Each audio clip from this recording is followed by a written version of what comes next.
Well, bismillahirrahmanirrahim. Assalamualaikum warahmatullahi wabarakatuh. Hello, welcome back to English for Life. Well, today I would like to teach you about something that maybe sounds very interesting for you all guys. And can you guess what is our today's topic, guys? Can you guess what it is? And before it, I will give you one clue to guess, okay? And here the clue. I can show you the world, shining, simmering, splendid. And it is the clue. So far you can guess what is the topic today? Yes, exactly. The topic is about narrative text. Actually, children mostly like this kind of story. And the examples of the story like Aladdin, Cinderella, and etc. Okay, well, for the first, I will tell you about the definition of narrative text itself. And here the definition. It is an imaginative story that has a purpose to amuse the reader. Or we can say like we will never see this situation or this story in our real life. Okay. Well, for the second, I will tell you about the language feature of narrative text. Actually, there are 6 language features of this text, okay? And for the first is about the tenses. Actually, in this text, we will use simple past tense. Why? Because this story happened in the past, or we can say like it is already done, okay? And for the second is about adverb of time, or we can say like there are once upon a time, someday, a long time ago, and etc. Okay. And for the next is about the specific character, like there is a Cinderella, Aladdin, and etc. Next, there is direct speech. It means that there is a real text of the conversation from the speaker or from the characters. And in the direct speech, we will use simple present tense. Okay. And in the story, we also use action verb.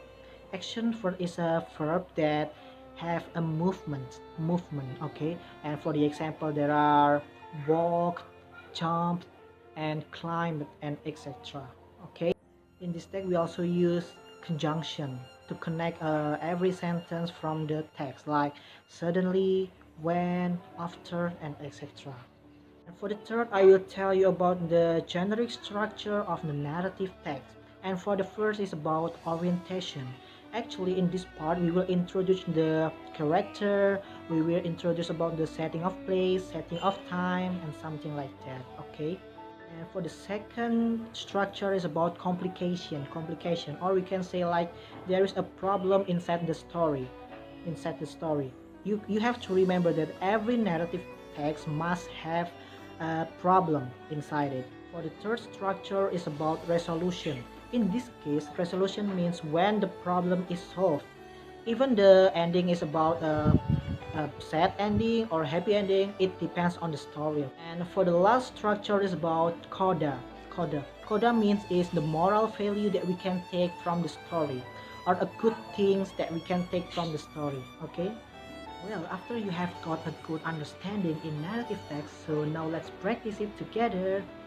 Well, here I have a narrative book that has a title, The Suffering of the Fly. The Suffering of the Fly. And for the first, I will choose a randomly number from the attendance list. So for the number that I mentioned, please come forward and read a part of the story. And after you have read the story, please choose a number randomly and ask your friends to come forward. Okay. Well, for the first number is, I'm going to choose number 13. So who is number 13? It is Naida. Please, Naida, come forward to read the story. Please make sure to when you read the story, you have to use a good mimic and good pronunciation and good body movement. Alright? That morning, there was a fly under a tree. He watched as the bees were collecting fruit from the flowers that were blooming. Okay, Naida, please now choose another number to come forward. Okay? Okay, sir, I'm going to choose number 6. Who is number 6? Oh, Rizky. Okay, Rizky, please come forward. And in the mid-morning, there was a bee that looked so tired. because he was tired so that the half of the nectar that was broke fell on the fly's body.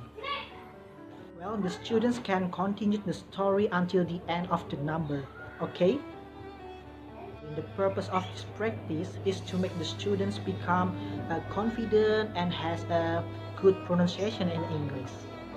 Actually, and the narrative text is not only about animals, about something deals with a princess, with a castle, not only something about that. We can also use something about a legend, something about myth, something about the story of the Sahaba, of the story of the Prophet Muhammad, Prophet Noah, something like that.